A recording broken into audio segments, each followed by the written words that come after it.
25 March আলোকসজ্জা নয়, 1 minute প্রতীকী ব্ল্যাকআউট।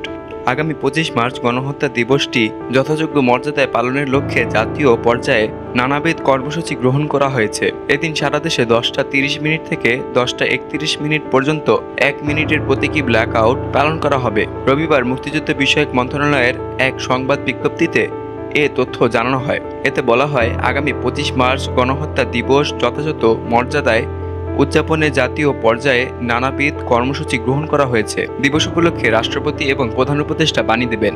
সারা দেশের স্কুল, কলেজ, মাদ্রাসা ও কারিগরি সহ সব শিক্ষা প্রতিষ্ঠানে বিশিষ্ট ব্যক্তি এবং বীর মুক্তিযোদ্ধাদের সমন্বয়ে 25 মার্চ গণহত্যার স্মৃতিচারণ ও আলোচনা সভা অনুষ্ঠিত হবে। সেদিন মুক্তিযুদ্ধ জাদুঘরে সকাল 10টায় বা সুবিধাজনক সময়ে গণহত্যা ও মুক্তিযুদ্ধ বিষয়ক সেমিনার অনুষ্ঠিত হবে। এছাড়া ঢাকাসহ সব সিটি কর্পোরেশনে গণহত্যার উপর দুর্লভ আলোকচিত্র এবং প্রামাণ্যচিত্র প্রদর্শনীর আয়োজন করা হবে এবং গৃহীত কর্মসূচি বাংলাদেশ টেলিভিশন ও বাংলাদেশ বেতারে প্রচার করা হবে।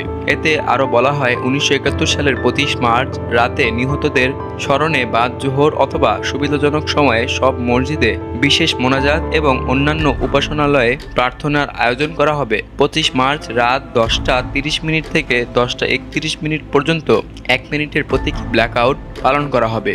গুরুত্বপূর্ণ সরকারি, আধা সরকারি, স্বায়ত্তশাসিত এবং বেসরকারি ভবন ও স্থাপনা সমূহে কোনো অবস্থাতেই 25 মার্চ রাতে আলোকসজ্জা করা যাবে না বলে জানিয়েছে মুক্তিযুদ্ধ বিষয়ক মন্ত্রণালয়।